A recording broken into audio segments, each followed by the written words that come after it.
Si les parece, vamos arrancando con la presentación de la última actividad del día de hoy, porque venimos ya de una jornada de actividades y a lo largo de esta semana van a seguir habiendo. Después les vamos a pasar el link para que puedan entrar y fijarse de ver otras actividades que les interesen. Bueno, ahora vamos a estar presentando el aprendizaje y motivación en pandemia, primeros resultados acerca de la experiencia de los estudiantes de primer año de la licenciatura en Kinesiología y Fisiatría de UFLU-Comahue.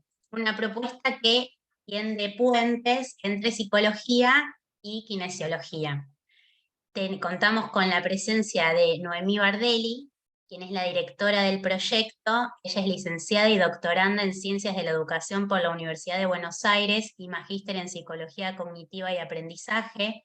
También es docente de la Universidad de Flores e investigadora.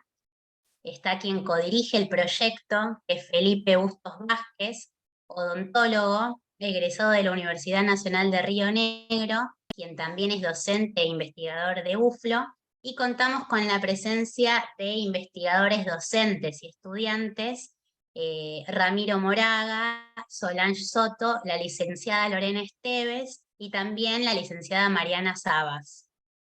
Les recordamos que esta actividad está siendo grabada, van a poder acceder a ella en el canal de YouTube de UFLO, y que al finalizar la exposición vamos a dar lugar a un espacio de preguntas o comentarios, que lo van a ver en un recuadro que dice preguntas y respuestas, y pueden ustedes participar.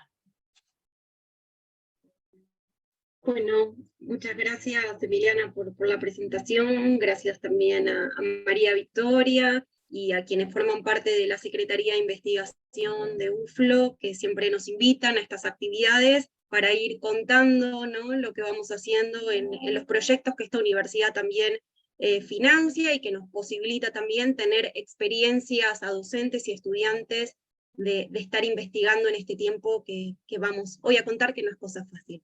Así que hacemos los agradecimientos por estar en esta semana participando y también teniendo el espacio de conversar, de intercambiar sobre eso que investigamos, ¿no?, que tienen que ver muchas veces con el aula, con nuestras prácticas, pero que estas son instancias que celebramos para poder encontrarnos y compartir lo que vamos haciendo.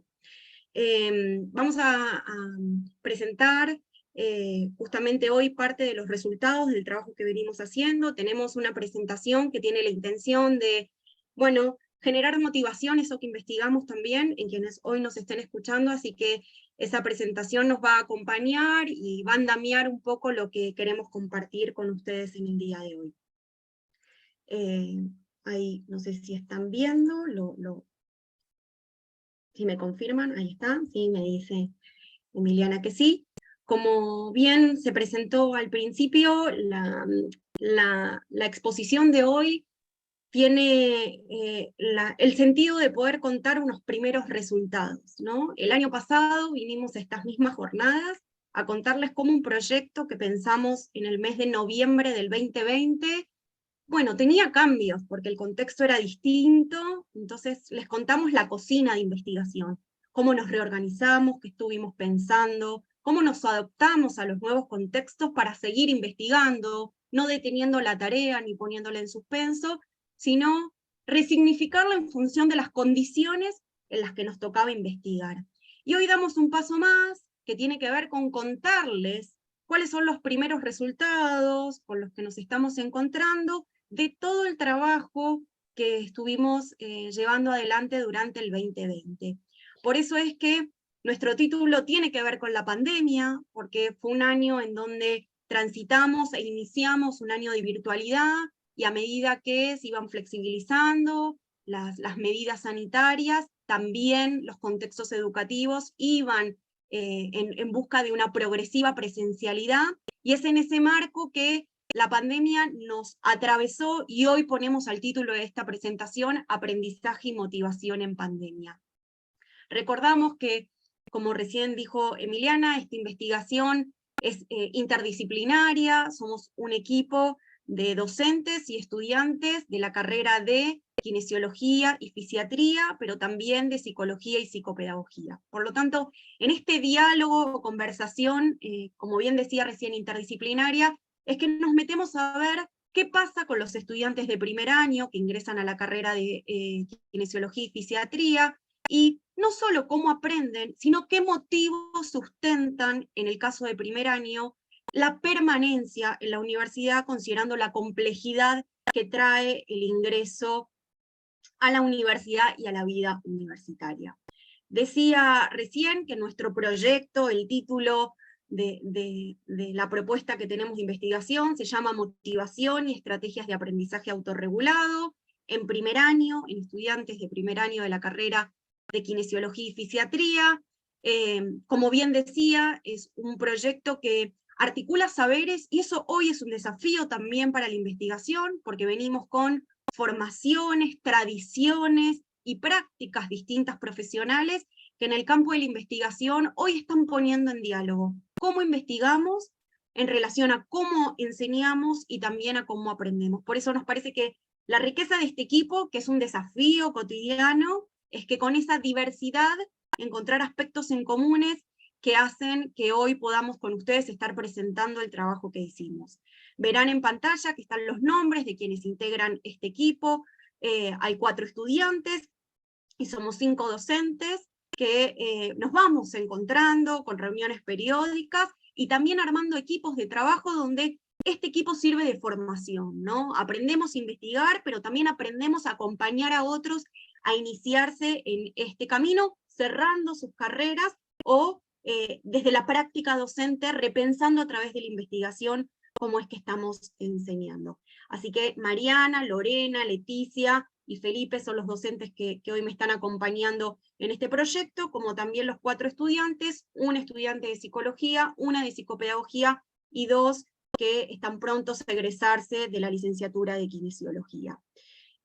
Hoy estaremos por una cuestión de compromisos personales y profesionales, algunos miembros de este equipo que también asumen el desafío de contar a otros qué es lo que hemos investigado.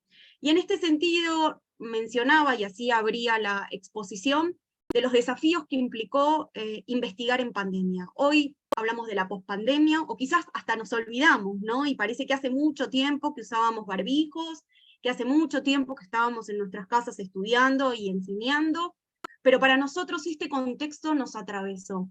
E insisto con decir de que diseñamos un proyecto en el mes de diciembre de 2020, en donde, como ninguno de ustedes pensó que la pandemia iba a ser una realidad durante tantos meses, y además también tuvimos en el marco, ¿no?, de lo que estuvimos atravesando, la necesidad de pensar cómo funcionar en la virtualidad, ¿no? Entendíamos que era muy importante revisar nuestros vínculos como equipo, y por eso el primer punto que pensamos es que dimos un giro respecto a cómo trabajábamos desde la virtualidad, ¿no? Recién mencionaba las tradiciones y los roles que ocupamos. Y esto implicó armar equipos de trabajo o subequipos con intereses afines, con también habilidades distintas que generó poner en diálogo al campo educativo, también al campo de la salud desde la kinesiología, pero también de la salud mental. Y tuvimos que hacer una revisión teórico-conceptual, digo, de nuestros marcos teóricos, tuvimos que poder leer en clave, ¿no?, del contexto qué implicaba la pandemia, con la cantidad de producción que sabemos que hay, y qué era lo nuevo que podíamos aportar como equipo, considerando el contexto, que es kinesiología, ingresantes, y una sede, ¿no?, que también está construyendo un camino como es la sede Comahue en relación a esta carrera. Y así como hicimos una revisión teórico-conceptual, también asumimos desafíos metodológicos. Nuestra idea era pasar cuestionarios a estudiantes, ¿no?, ir a las aulas, tener contacto con ellos, y realmente pensar un trabajo de campo en la virtualidad implicó adaptar esos instrumentos, ¿sí?, a las condiciones y a las posibilidades, no solo nuestras, sino también de los estudiantes que iban a ser los destinatarios y los participantes de este proyecto. Fue un camino en donde tuvimos que pensar cómo ser flexibles sin perder el rigor metodológico. Pensamos en cómo afrontar las resistencias, ¿no?, de tener que participar, y en nuestro caso vamos a contarles de responder cuestionarios, preguntas, entrevistas, contando la realidad de lo que estaba pasando, cuando muchas veces eso está atravesado por angustia, por crisis, por incertidumbre que ha generado este contexto particular, y también, ¿no?, nos ha llevado a pensar cuáles son los límites y las posibilidades de investigar en la virtualidad.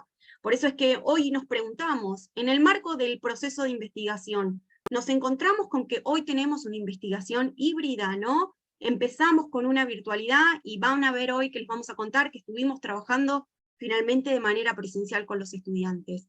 Nos hace pensar que es un camino en donde aprendimos qué les pasa a los estudiantes, pero también aprendimos los avatares de poder investigar en este contexto, y lo queríamos enmarcar como inicio de la presentación del día de hoy para contarles que hay algunas cosas hallazgos que hemos encontrado y de los que estamos muy contentos, y otros de los que tenemos dudas porque se han presentado conflictos, y hoy estamos tratando de ir desandando esos emergentes, trayendo luz a la comprensión para pensar también hoy un nuevo tiempo. Seguimos aprendiendo igual que antes, hoy tenemos otras experiencias que nos hacen que los espacios, las condiciones institucionales se configuran de tal modo que acompañan otros modos de aprender que hoy están vigentes. En este sentido, entonces, les contamos que lo que hoy les vamos a compartir es en el marco de nuestro objetivo general, que es poder describir y analizar el aprendizaje, pero viendo cuestiones como particulares, ¿no? Vamos a mirar las estrategias cognitivas, las estrategias metacognitivas, es decir, esas reflexiones que hacemos sobre cómo aprendemos, ¿sí? ¿Qué pasa, ¿no?, con la voluntad y los motivos o las motivaciones como proceso que también atraviesan al aprendizaje en estos estudiantes que, si miramos las investigaciones centradas en la universidad y centradas en primer año, hay muchas porque los niveles de deserción y desgranamiento son muchas veces alarmantes. Y ya hay un cambio de paradigma en donde no miramos más al estudiante y las dificultades depositadas únicamente en él, sino que empezamos a pensar que los contextos institucionales en materia pedagógica, en materia didáctica, demandan repensar los acompañamientos que hoy se ponen a disposición para facilitar las trayectorias de los estudiantes. Entonces, en esa clave es que entendemos que primer año es un año clave, que es un año de acompañamiento intensivo institucional, si es que queremos sostener y promover una permanencia y un egreso acorde a los tiempos previstos, pero también a las posibilidades reales de nuestros estudiantes. Y en ese contexto miramos el aprendizaje, pero este proyecto también mira qué pasa en esas clases. Es decir, cómo es que aprendo en función de la propuesta que los docentes ponen a disposición. Y allí es que nos hacemos de un concepto que ya tiene bastante historia y camino recorrido en el campo de la investigación, como es el de clima motivacional, para poder ver cómo es esas propuestas o cómo esos climas que tienden o que buscan promover la motivación efectivamente lo logran, y cómo es que hay ciertas variaciones respecto de las características que tienen las asignaturas. Es lo mismo generar un clima de clase que motive en una asignatura teórica que en una práctica. Bueno, nos metemos también en poder desentrañar, ¿no?, esos entramados más epistémicos y disciplinares que hacen a los distintos espacios dentro del plan de estudio. Verán allí que lo que queremos es mirar las experiencias, ¿no?, y ponemos una imagen que habla como de un zoom, esa palabra que también en pandemia tanto hemos incorporado a nuestro lenguaje, y es que miramos quiénes son esos estudiantes que, sabiendo que era un año complejo, se inscribieron a la universidad y a esta carrera en particular, para entender qué características nos permiten singularizarlos. Miramos qué pasó al poder preguntarles cómo es que estudiaban en este contexto. Allí vamos a ver obstáculos, pero también estrategias que pusieron en juego. Nos sumergimos en reconocer cuáles son las motivaciones que sostuvieron en ese tiempo el aprendizaje, y finalmente, cuáles son esas propuestas y qué valoraron de esas propuestas los estudiantes para poder sostener su primer año en la universidad.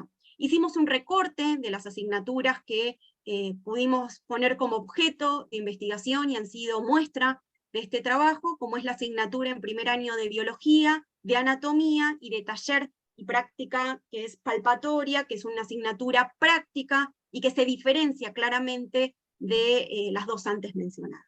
Por lo tanto, con esta presentación que tiene que ver con quiénes somos, ¿Qué transitamos en este proceso? Vamos a iniciar esta presentación de los resultados contándoles cuáles han sido las decisiones metodológicas que han posibilitado mirar a los estudiantes en este contexto, sus motivaciones y su aprendizaje respecto de los climas de clase. Bueno, muy buenas tardes. Tomando lo que está diciendo Noemí en cuanto a la recolección de las experiencias de nuestros estudiantes, acá podemos evidenciar y mostrarles a todos cuáles fueron las técnicas utilizadas para ir recolectando dicha información. Para evidenciar y caracterizar cuáles fueron nuestros ingresantes, quiénes son, de dónde vienen, usamos cuestionarios sociodemográficos y también la evaluación de su trayectoria educativa. Esta misma al día de hoy todavía está en análisis, ¿sí? En cuanto a lo que es estudiar en pandemia, utilizamos cuestionarios, ¿sí? Estas mismas fueron comprendidas por algunas consignas abiertas y cerradas, ¿sí? Los cuales conllevaron al estudio de las estrategias y obstáculos de aprendizaje en cada una de las materias que nosotros pudimos evaluar: biología, anatomía y taller de práctica, ¿sí? En cuanto al cuestionario, también se aplicaron dos grupos focales, ¿sí? Uno fue virtual y otro presencial. Más adelante vamos a ir compartiendo más detalles de estos resultados. Motivación y estrategias de aprendizaje. Eh, este, este apartado fue evaluado mediante el cuestionario MSLQ, ¿sí? Que usamos una validación del año 2015 que fue realizada por Meneses, Moraga y Pucci en Chile, ¿sí? En la Universidad de la Frontera.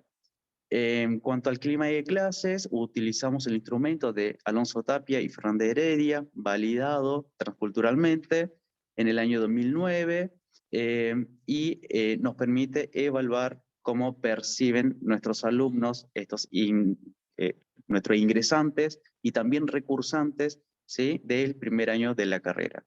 Por eso que cabe mencionar y destacar que nuestro diseño de investigación es de modelo mixto, longitudinal, con una muestra intencionada.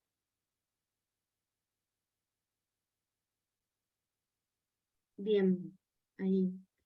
Y les contamos entonces los primeros resultados. Va a compartir con ustedes lo que encontramos sobre ellos en esta caracterización. Ramiro es un estudiante de kinesiología y fue uno de los que estuvo trabajando en la sistematización de parte de este material empírico que relevamos. Bueno, buenas tardes a todos. Bien, dentro de lo que son los ingresantes encuestados del 2021, podemos ver que el 76% de ellos arrojan una edad entre 17 y 21 años, ¿sí? El 63% es de género femenino. Dentro del lugar de residencia, podemos ver que el 64% vive en la provincia de Neuquén y el 73% de los estudiantes no trabaja, ¿sí? Lo que nosotros nos preguntamos o queremos ver es que si alguna de estas características nombradas inciden sobre lo que estamos estudiando. Acá podemos ver el recorrido, o logramos ver el recorrido que hicieron los estudiantes para llegar a ser ingresantes de la UFLO, ¿sí? Vemos que un 64% de los estudiantes proviene de una escuela pública, un 15% tuvo un proceso de orientación vocacional, y un 27% estudió o cursó otra carrera previa antes de ser ingresante en la UFLO. Acá nos surge otra pregunta, que es, ¿cómo inciden estos recorridos en la adaptación a la vida universitaria de los estudiantes? Bien, gracias Ramiro por tu intervención. Tal como él venía diciendo recién, hay algunas preguntas que van surgiendo a medida que íbamos haciendo este relevamiento y que vamos a hoy mostrar cómo estos datos son relevantes como variables independientes de otras cuestiones que fuimos analizando y que nos permiten ver algunas incidencias, interacciones existentes entre estas características sociodemográficas y las preocupaciones que nos movieron a investigar vinculadas al aprendizaje y a la motivación. En el marco de avanzar, ¿no? En ir profundizando en este objeto, también estuvimos viendo qué implicaba estudiar en pandemia, ¿no? Tratando de capturar, ¿no? cuáles son los factores, las condiciones que inciden, y no solo advirtiendo los obstáculos, que vamos a mencionarlos en primer lugar, sino cuáles son las estrategias que los estudiantes pudieron construir para poder sobreponerse a este tiempo tan complejo. Para ello, Mariana Sabas, que es profesora de esta casa de estudio, va a estar compartiendo parte de los resultados que ya estuvo sistematizando junto con el equipo de compañeros y compañeras que fueron parte de esta tarea. No sé si Mariana estás por ahí. Sí, acá estoy. Puedo ingresar. Bien, dentro de las preguntas que se le realizaron a los estudiantes, estas preguntas cerradas, pudimos sistematizar las dificultades que tuvieron estos ingresantes en este, como ya mencionó Noemí, primer año que ya sabían que iba a ser en forma virtual en este contexto de pandemia. Entonces fueron varias las dificultades. Las pudimos clasificar en estos 3 apartados, ¿sí? En las condiciones y recursos de la virtualidad. Por ejemplo, en relación a la conectividad, el 50% aproximadamente destacó que tenía conexión inestable, algo que era muy importante para poder acceder a la información, a las clases, participar, sobre todo de las clases sincrónicas, que ya vamos a ver algunos detalles. En cuanto a los dispositivos, la mayoría de los estudiantes usó notebook, el 70% aproximadamente, y algunos celular, en menor medida la tablet. Y en cuanto a la organización del estudio, muchos presentaron como queja, podríamos decir, que se les dificultaba encontrar un espacio en su hogar o cómo organizarse en su hogar para poder dedicarle tiempo a este estudio con calidad. Entonces, esto nos lleva a pensar de qué modo puede haber esto incidido en sus formas de aprender, y sobre todo en el primer año de la universidad, en el que uno tiene que aprender sobre todo de una disciplina nueva, diferente a lo que era la mayoría que venían del secundario. En relación a la enseñanza y la evaluación, en esta adecuación que tuvieron que hacer los docentes respecto a cómo dar estas materias, por ejemplo, el taller de prácticas profesionales 1, que se trata de aprender la anatomía en forma palpatoria, es una materia muy práctica, casi toda práctica, pues tuvieron que adecuar estos contenidos. En estas formas nuevas de dar, muchos alumnos se sintieron solos, desorientados, expresaron este tipo de ideas. Y sobre todo también en cuanto a las evaluaciones. Las evaluaciones tuvieron que adaptarse en sus formas de presentación y sus formas pedagógicas, y también hubo mucho conflicto en cuanto a los tiempos de las evaluaciones, como no se pudieron adecuar, pareciera, a cómo estaban dadas las situaciones. Y en relación a las relaciones pedagógicas, varios manifestaron como un trato despersonalizado, en cuanto a que tampoco prendían las cámaras en las clases, entonces había como un distanciamiento bastante diferente a lo que se da en la clase presencial. Bien, parte de lo que trae Mariana, seguramente habrán escuchado que pasó en otras carreras, ¿no? No es exclusivo solo de kinesiología, pero nosotros hicimos esta primera exploración de estas dificultades que reconocemos que van apareciendo, y queríamos ahora ver cuáles eran las singularidades propias en la carrera de kinesiología, ¿sí? Es decir, mirando estos 3 espacios que elegimos en función de rendimientos académicos previos, hicimos un análisis, ¿no? Y encontramos que fluctuaban, eran diferentes, pero también de los intereses de algunos docentes por abrir esos espacios a la investigación, es que elegimos, como bien dijimos antes, y reforzó Felipe, 3 espacios curriculares que presentaron diferencias.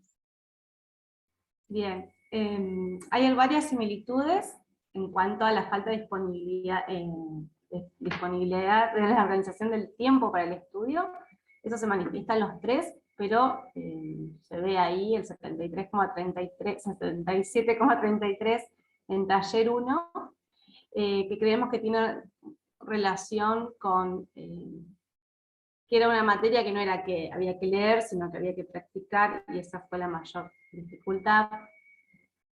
Y también el escaso conocimiento de recursos y herramientas tecnológicas para aprender en la virtualidad. A pesar de que ya había habido un año de aprendizaje en forma virtual, parece que esto fue significativo, se da aproximadamente igual en las 3 asignaturas, pero podríamos decir que más en anatomía y en taller.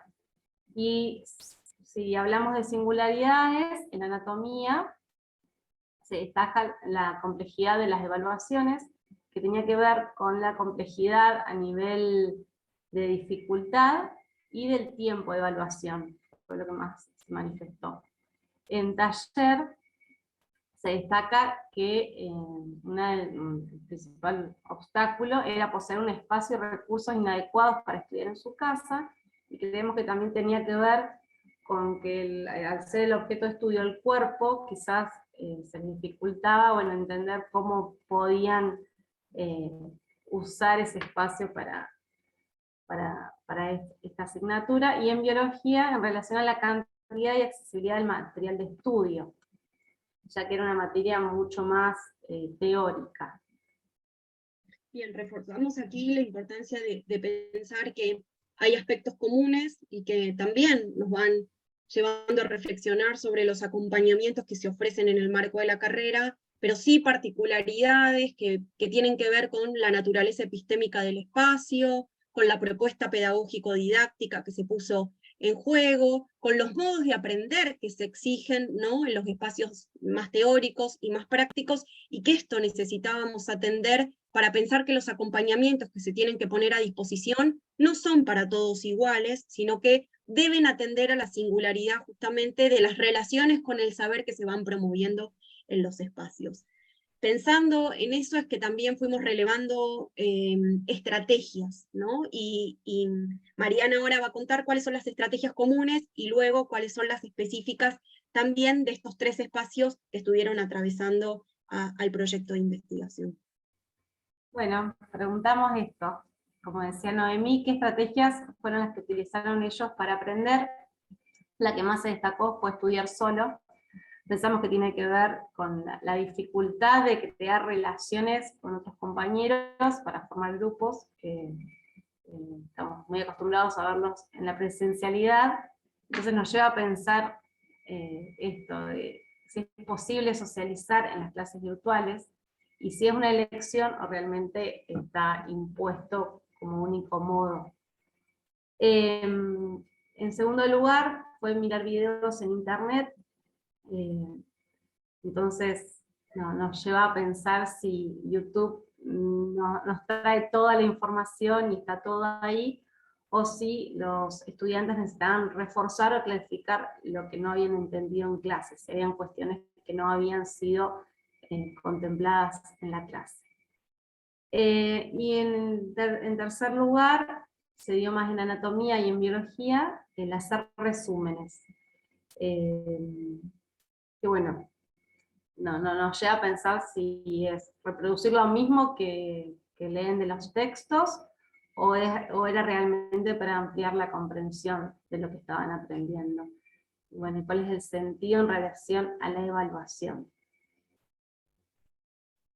Bien, como vemos acá, estudiar solo aparece en las tres materias, tanto en biología en un 73%, en taller un 77%, que es la que mayor aparece, pero son números parecidos, en anatomía un 70%.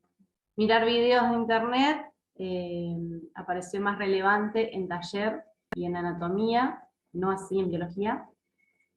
Y se destacan como las más valoradas en biología en relación a las otras, el subrayar y apuntar subrayar apuntes y textos, que tiene que ver con que es una materia mucho más teórica.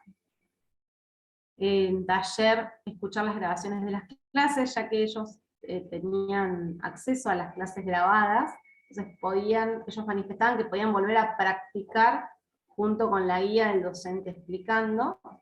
Y en anatomía, hacer los resúmenes fue la más valorada, en relación diferente a las otras. Y en las estrategias menos valoradas,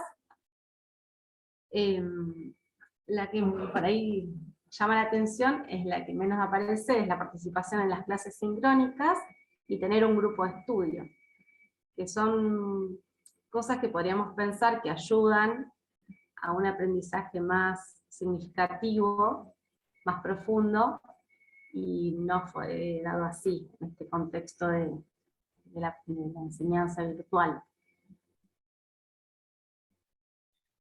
Bien, ahí Mariana mostraba las diferencias y lo que veíamos era que las investigaciones y la literatura muestran que estudiar con otros, ¿no? Participar de la clase y generar relaciones conceptuales son prácticas que lo que ayudan es a generar aprendizajes profundos, significativos, como recién ella mencionaba, y que son deseables, ¿no? En el marco del aprendizaje universitario.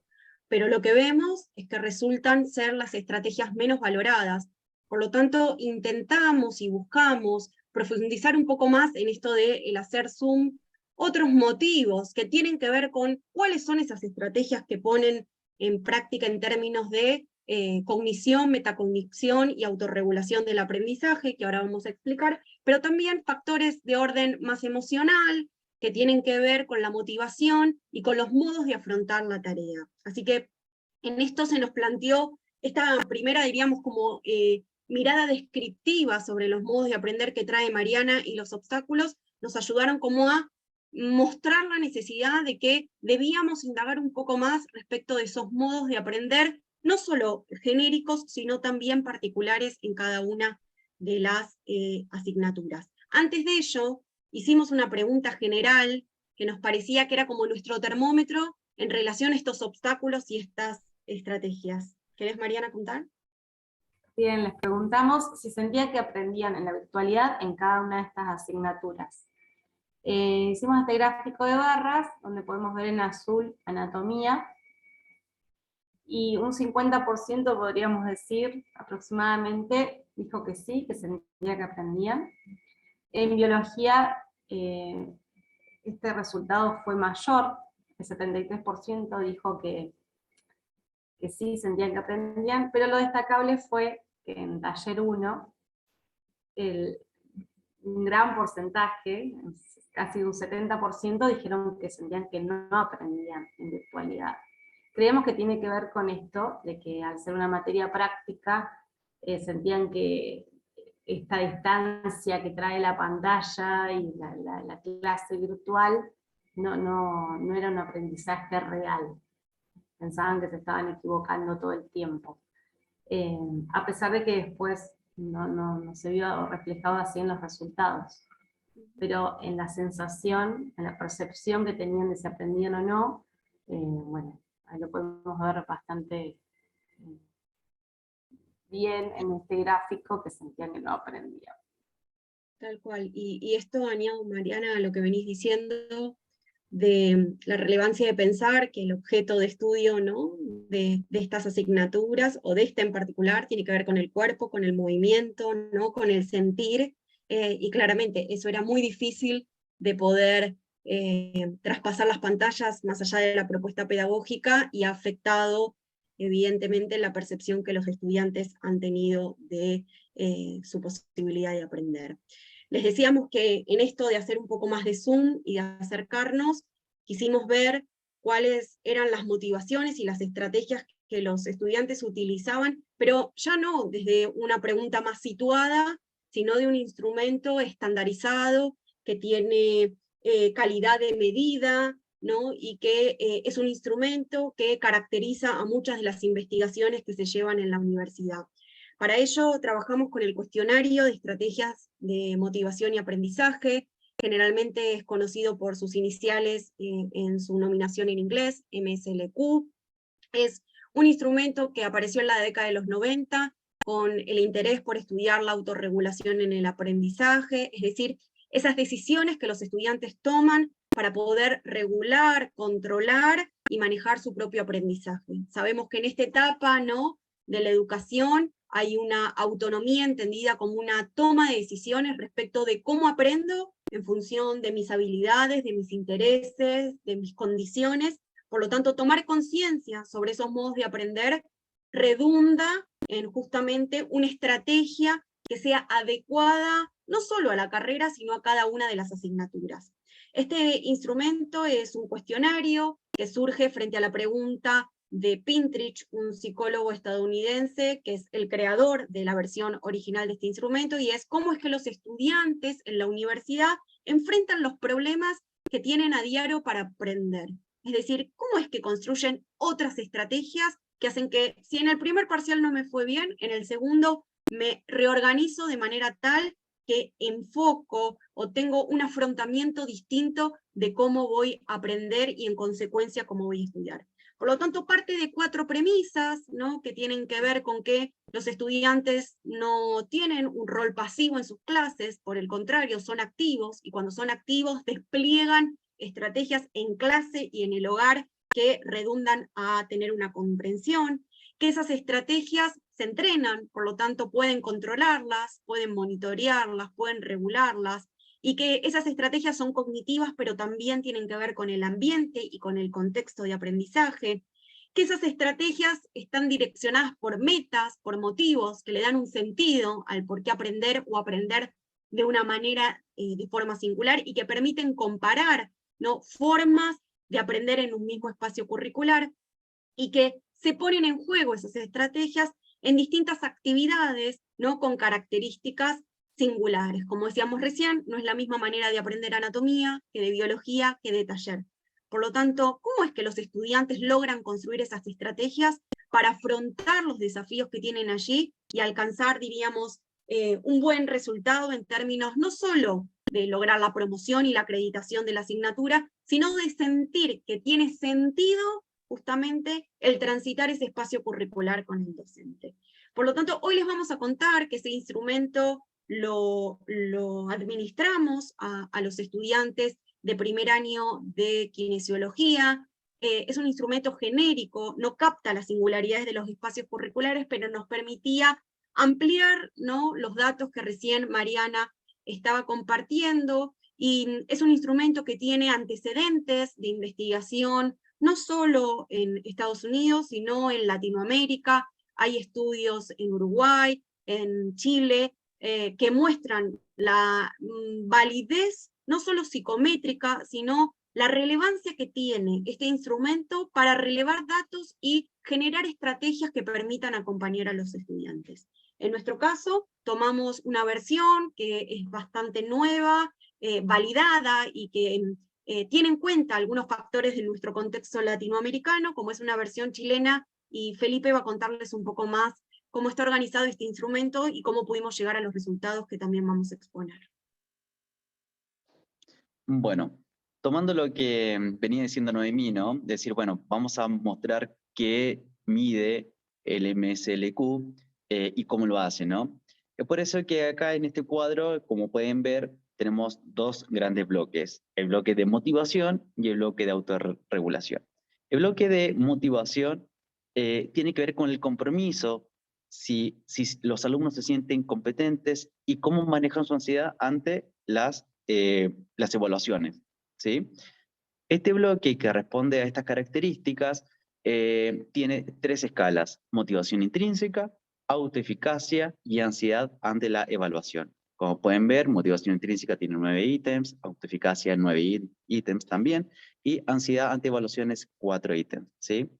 En el caso de lo que es autorregulación, ese bloque, ¿sí?, responde a cómo el estudiante conoce, gestiona y controla los recursos de aprendizaje, ¿sí?, o lo que conlleva a aprender. Bien, este bloque de autorregulación está contemplado por lo que es el uso de estrategias cognitivas, que son 13 ítems, y por otro lado, la escala de autorregulación, que son 9 ítems. Bien. Siguiendo con lo que son los resultados de lo que vimos anteriormente, acá se hicieron dos estudios. Por un lado, podemos ver los resultados de un estudio T, en lo cual vimos la significancia que estos tienen, y como pueden ver, todos ya sea los bloques y las escalas, tuvieron una significancia menor a 0,01, lo cual significa que es muy significativo, ¿sí? Después, en cuanto al análisis de las medias, teniendo en cuenta que el máximo del puntaje es 7, se puede ver que el bloque de motivación y el bloque de autorregulación tienen medias muy similares, 5.31 y 5.30 respectivamente. Por su parte, si enfocamos un poco más dentro de lo que es las escalas que responden al bloque de motivación, la que más se destaca es la escala de autoeficiencia, con una media de 5.62. Por su parte, el bloque de autorregulación, en la escala de uso de estrategias cognitivas, fue la que más se destaca, con una media de 5.61. Hasta aquí los resultados los que nos van mostrando es que los estudiantes perciben aspectos de la motivación y de la autorregulación que pusieron en juego durante ese 2021 al tener que aprender, pero particularmente estos dos aspectos que recién señalaba Felipe y que verán que están detallados en rojo, nos muestran de que a pesar de que los estudiantes tuvieron un montón de obstáculos, ¿no? Y que tuvieron que generar estrategias incluso hasta impensadas, que en algunos casos tenían que ver con limitarse a estudiar solos, ¿no? O, como dijimos, una tendencia a reproducir contenido, sentían que ellas eran autoeficaces en el sentido de que les permitían cumplir con aquello que se pedía, es decir, podían avanzar, ¿no? Y rendir exámenes y aprobar, pero también en ese proceso pudieron reconocer cómo es que aprendían. Es por eso que el valor que ven resaltado en estrategias cognitivas da cuenta de que los estudiantes tomaron conciencia de qué aspectos vinculados a la memoria, al uso de la lectura, a la escritura, a la atención, tuvieron que poder ajustar en este contexto para poder sostener estos modos de aprender que eran requeridos en el primer año de la carrera. En el marco de este análisis que hacemos con la sistematización de este cuestionario que administramos a los estudiantes, recordamos que siempre, cada vez que hacíamos un encuentro con los estudiantes, era voluntaria la participación y apelábamos a que aquello que podían poner en los cuestionarios como respuesta sea un fiel reflejo de la realidad y de la experiencia que estaban teniendo. Entonces, en ese marco, y considerando que hoy les mostramos al principio con Ramiro cuál era esa descripción de la muestra y cuáles eran esas variables que nos permitían saber quiénes son esos ingresantes, hicimos algunos análisis que nos permiten ver cuál es la relación entre variables independientes y las variables dependientes que ofrece este instrumento MSLQ. Bien, seguido de lo que dice Noemí, entonces acá podemos evidenciar estas dos cosas. Por un lado, los bloques y las escalas del MSLQ en relación o su correlación con las variables independientes de los datos sociodemográficos. Como pueden ver, existen números muy bajos, ¿sí? Que en realidad son números, hacen referencia a qué tanto responden o qué tan significativa es esa relación, ¿sí? Como pueden ver, el bloque de motivación tiene una estrecha relación con lo que es el factor de trabajo, con la variable trabajo, ¿sí? A su vez, como pueden ver en el bloque de metacognición, lo que es el factor o la variable maternidad y paternidad sí tiene alguna relación, ¿sí? en el bloque de metacognición. En cuanto a la metacognición y en cuanto a la subescala, como es el uso de estrategias, se puede evidenciar con 0.14 y 0.19, 0.014 y 0.019, ven que las dos variables de género y lugar de residencia sí tienen una estrecha relación con las estrategias que los alumnos utilizan para aprender, ¿sí? A su vez, la autorregulación también tiene un factor bastante, ¿cómo se llama?, que se relaciona específicamente con la variable edad. Entonces, este cuadro muestra de existe alguna relación entre los bloques de motivación y metacognición versus las variables recogidas de ¿cómo se llama?, sociodemográfico. Sí. ¿Cuáles son? Las que podemos ver en este cuadrito. Trabajo, maternidad, paternidad, edad, género y lugar de residencia. Lo que Felipe nos está mostrando pone en evidencia entonces que no todos aprendemos igual, que hay factores del contexto de nuestra condición estudiantil que inciden al momento de poder aprender y que en algún punto da cuenta, ¿no?, de que esos acompañamientos que estábamos antes remitiendo, ¿no?, y que podemos ir mirando la necesidad que deviene a partir de los resultados que tenemos, claramente da cuenta de la necesidad de pensar acompañamientos, ¿no?, singularizados, particulares, ¿no?, en función de estas variables independientes. Esta es una primera, como decimos, foto de lo que va saliendo y que lo vamos a ir profundizando con otros datos que vamos teniendo y que es parte de la tarea que estamos desarrollando en este segundo año que tiene el proyecto de investigación. Como les decía, la necesidad de profundizar nos llevó a incorporar en nuestro proyecto de investigación técnicas de recolección cualitativas. Felipe al principio les recordaba que tenemos un diseño mixto. Entonces, en ese marco es que avanzamos con un enfoque cualitativo y Solange, que es estudiante de la carrera de psicopedagogía y que fue parte de estos grupos focales, va a estar contando qué fue lo que encontramos, cómo llevamos adelante esta parte de la investigación y también cuáles son los resultados con los que nos estamos encontrando en esta primera etapa de sistematización. Sol. Bien, acá estoy. Aviso a los que nos están viendo que tengo una conexión bastante inestable, por eso tengo mi cámara apagada y por si de repente desaparezco. Bien, como dijo Noemí, voy a contar un poco por qué realizamos estos grupos focales y en qué consistieron, qué profundización pudimos sacar de esto. La idea era poder obtener más información sobre las estrategias de aprendizaje que utilizaron los estudiantes en este primer año, y por eso realizamos una serie de grupos focales, en donde pudimos ver el balance que hicieron los estudiantes sobre el uso y el éxito de estas estrategias, ¿sí? Algo importante es que estos grupos focales coincidieron con la vuelta a la presencialidad. Entonces pudimos realizar 2 grupos focales, uno de manera presencial, en donde asistieron 4 estudiantes, y otro de manera virtual, en donde pudieron conectarse 6.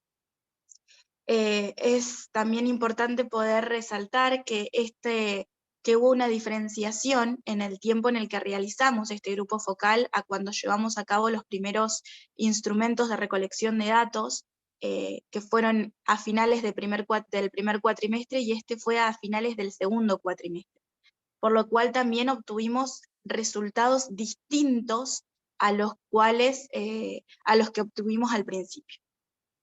Estos grupos focales consistieron en 4 momentos distintos, donde pudimos realizar algunas preguntas, algunas actividades para poder recabar esta información. El primer momento fue que los estudiantes tenían que completar una frase llamada, la frase era: ser estudiante en primer año en Kinesiología 2021 es. Y ellos tenían que completar qué era lo que esta frase decía, qué era para ellos, qué significó para ellos en su experiencia ser estudiante en Kinesiología en primer año en el 2021, en ese contexto particular. Aquí pusimos algunas 4 frases de los estudiantes que más resaltaron, pero queremos abordar más que nada en algunas pequeñas palabras que resaltaron de todo esto, ¿cierto? Uno de ellos dice que fue aprender desde cero, o fue otra forma de estudiar. Esto implica no solo una salida de la educación secundaria y una entrada a una nueva educación, a una educación superior que tiene una nueva cultura, sino también a un contexto distinto en donde fue aprender a estudiar desde cero, no solo por la universidad, sino también por la pandemia. Y esto reflejó soledad y autonomía, una soledad impuesta por el contexto, pero una autonomía exigida por la universidad, por la cultura universitaria, en donde se exige que los estudiantes tengan cierta autonomía, ¿cierto? Otra de las frases nos habla de que fue un año totalmente distinto. Esto que decíamos que fue un año con aislamiento, en donde no tuvimos conexión con otros, y eso también generó una discontinuidad, digamos, en la sociabilidad, ¿cierto? En donde hubieron también este versus entre las expectativas del ser estudiante, de ingresar a la universidad, de lo que uno espera cuando va a ingresar, a lo que se encontró realmente.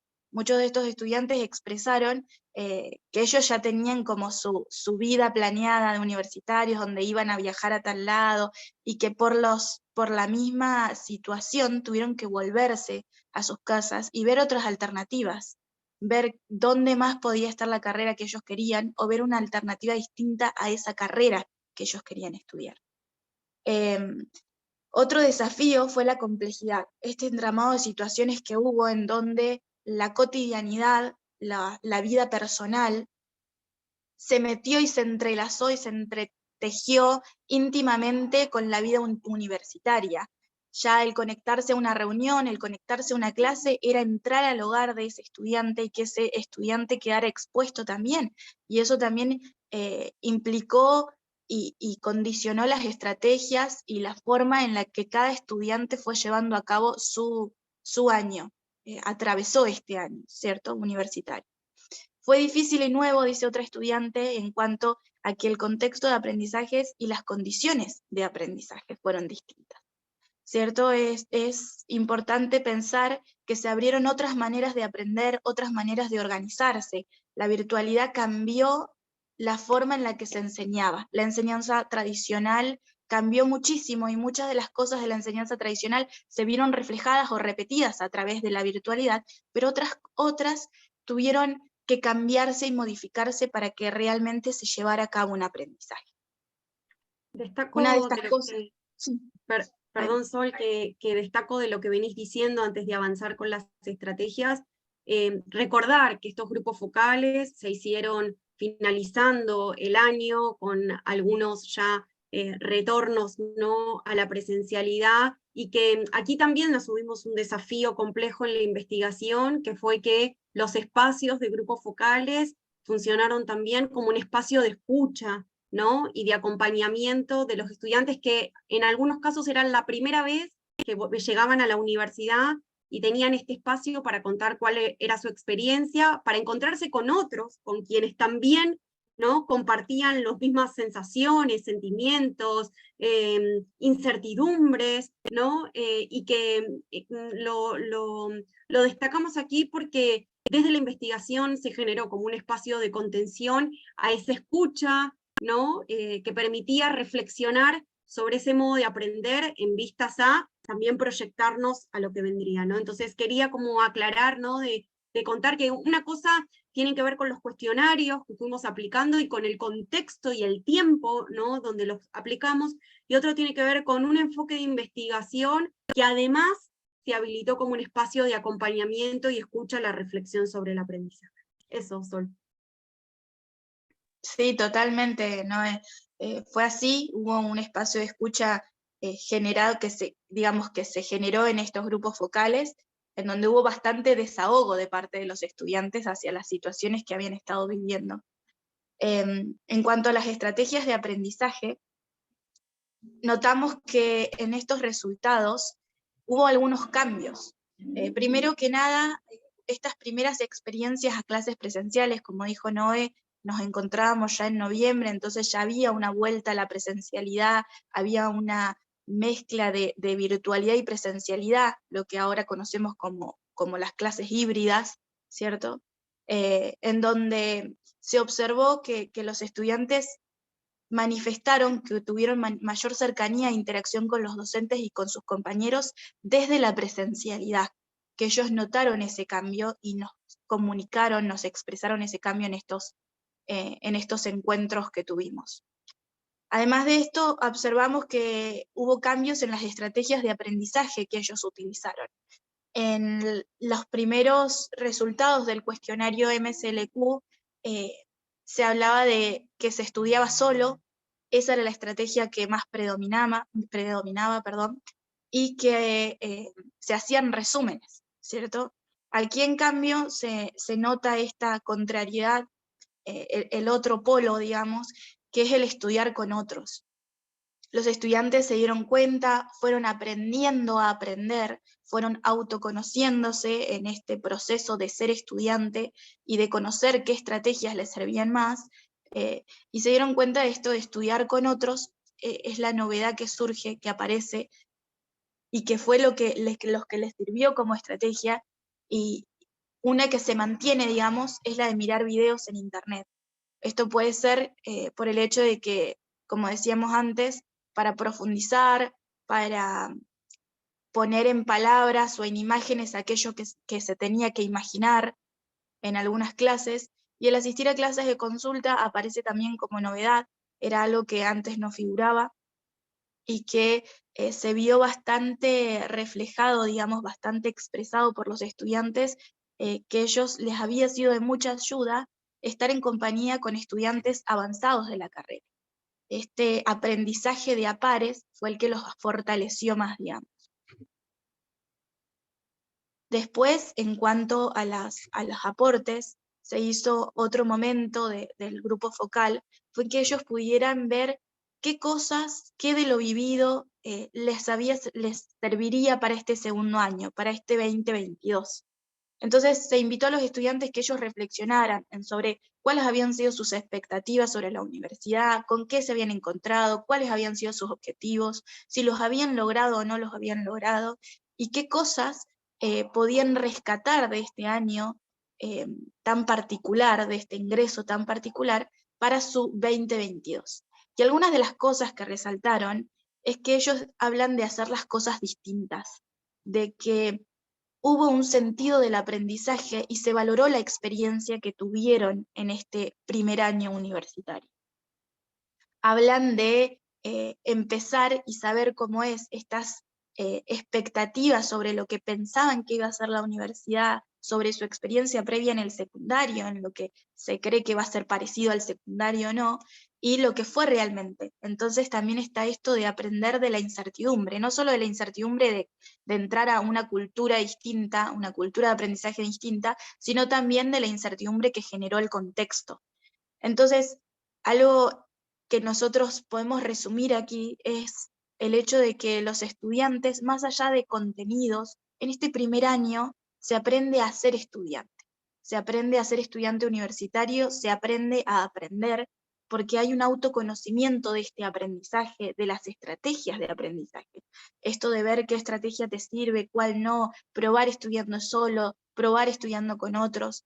Y esto fueron algunas de las cosas que ellos dijeron, incluso en un último momento se les pidió que ellos pudieran contar qué consejos le darían a los próximos ingresantes.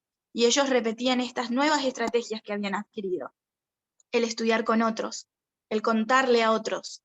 Y por eso vemos y creemos también que esta diferenciación se debió no solo al tiempo, sino al contexto único que vivimos, pero que el aprendizaje no se limitó en la vida universitaria, sino que pudo anclarse en este contexto único y particular que se vivió también.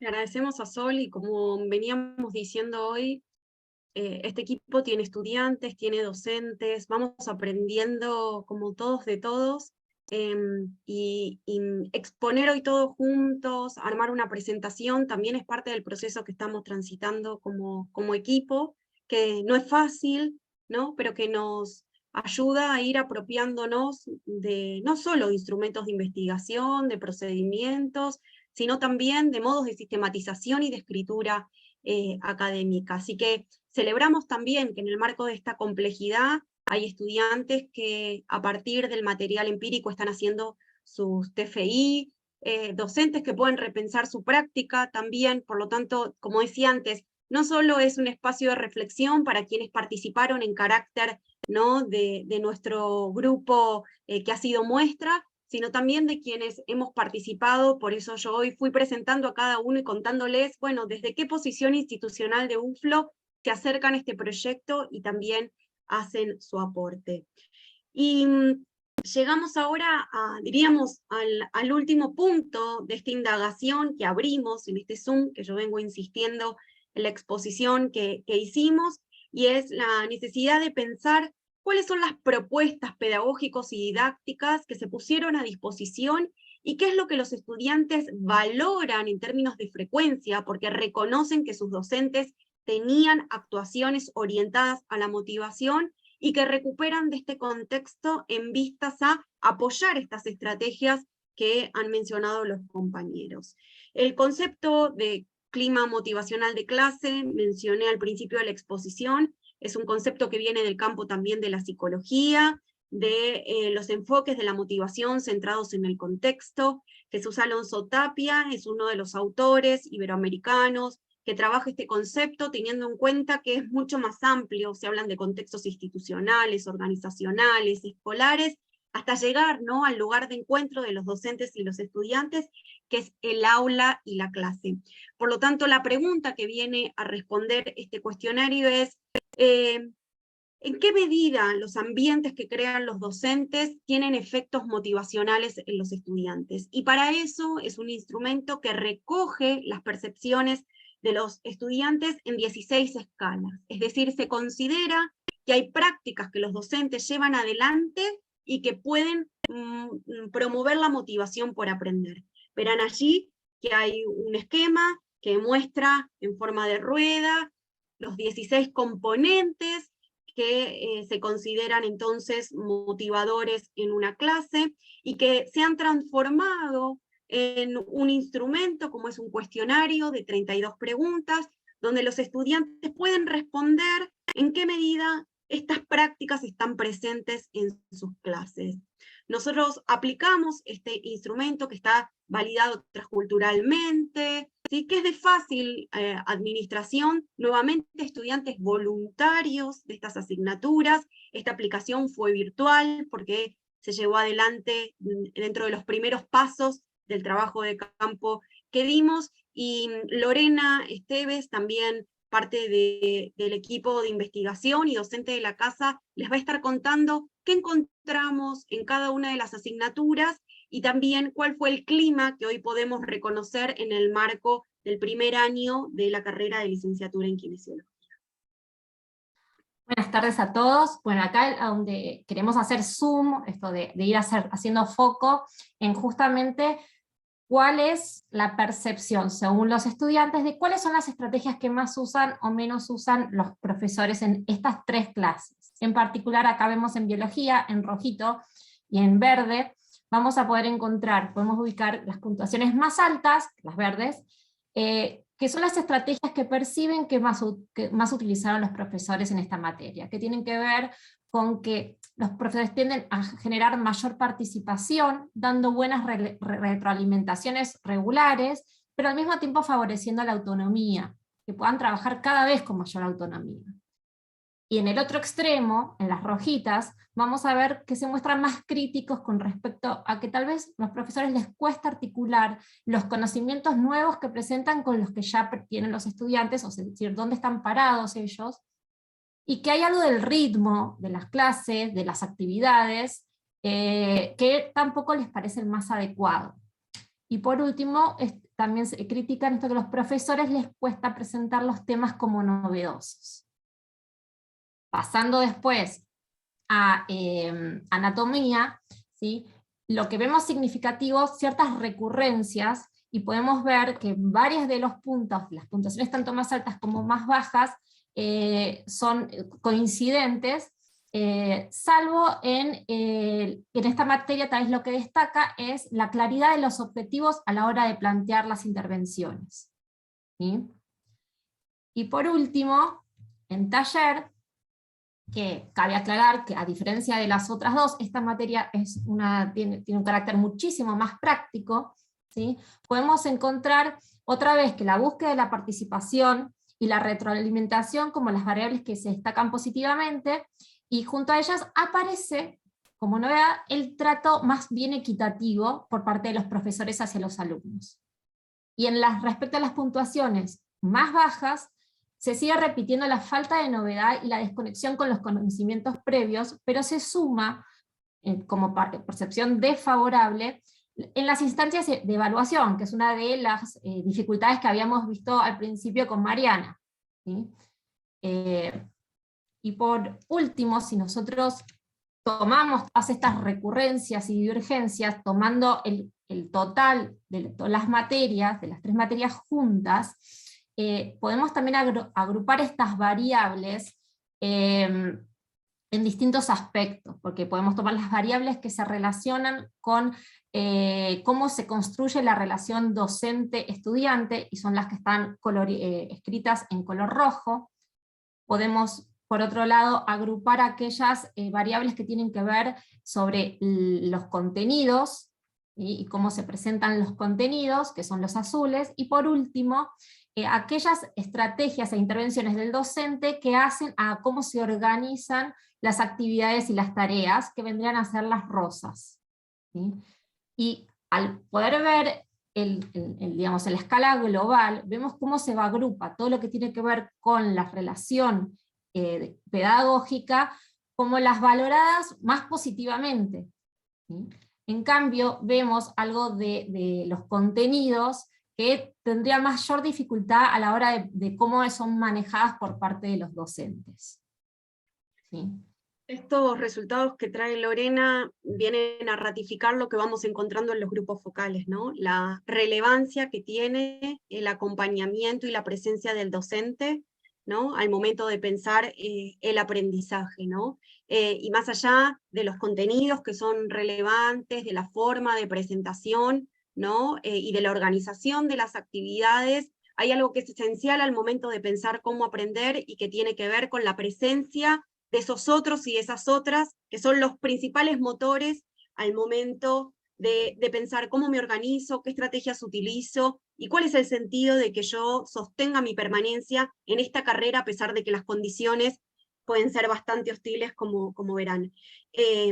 Poder haber capturado la percepción del clima de clase no solo nos añade información a esta descripción y caracterización que hacen los estudiantes de sus modos de aprender, sino también que nos empieza a dar claves, ¿no? Respecto de cómo pensar las clases, cómo mirar las propuestas pedagógicas, y qué es lo relevante, ¿no? En este nivel de educación a los fines de sostener y reforzar la permanencia de los estudiantes.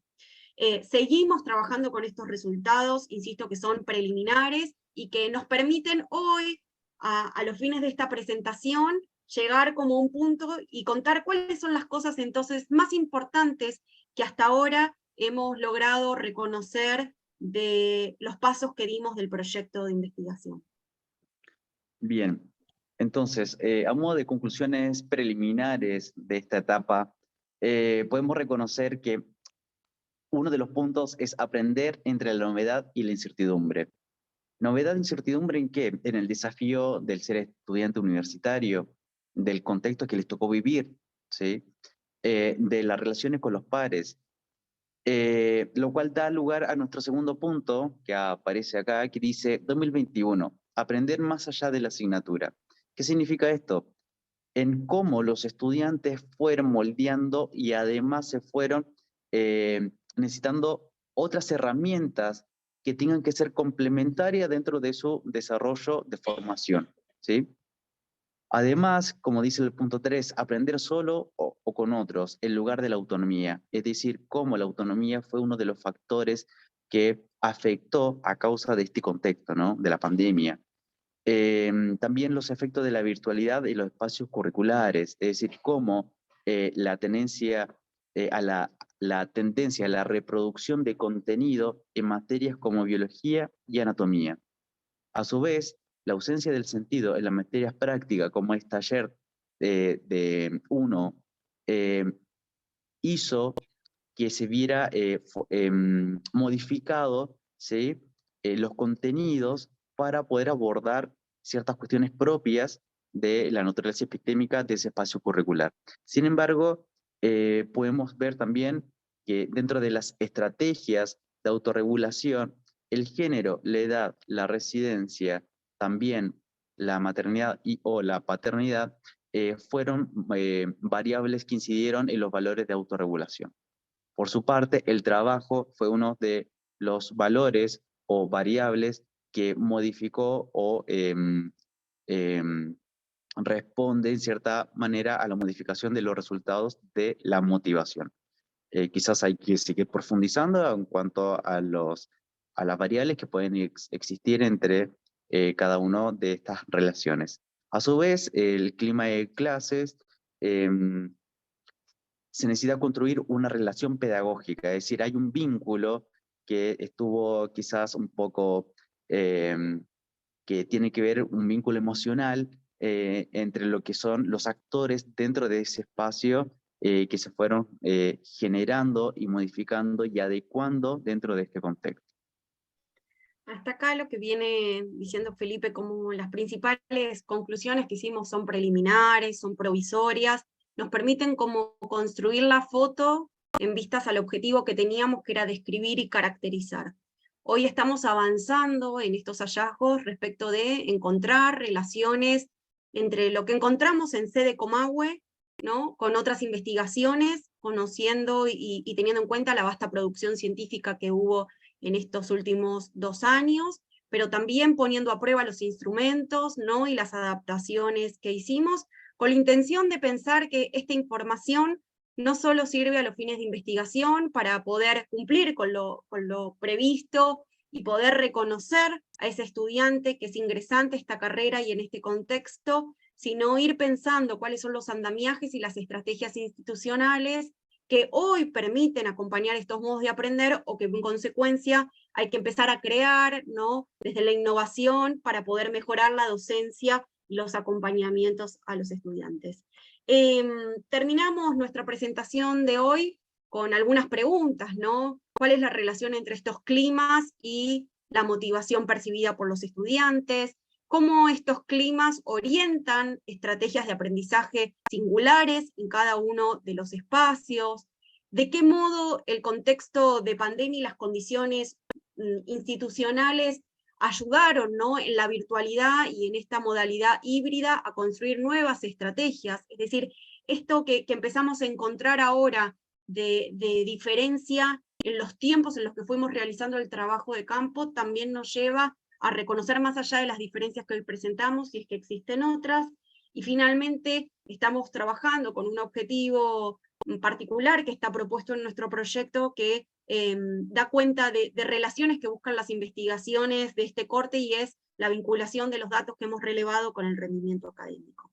Verán que estas preguntas nos muestran que estamos en tarea, que tenemos mucho por seguir trabajando, a pesar de que es un proyecto que nos desafía en los tiempos, en las modalidades de trabajo y de encuentro, pero hasta aquí queríamos compartir cómo es que vamos dando estos pasos en el proyecto, cuáles tenemos por delante y qué información quizás a muchos de ustedes que están escuchando también les sirve para pensarse como estudiante o bien como docente en este tiempo que plantea desafíos singulares.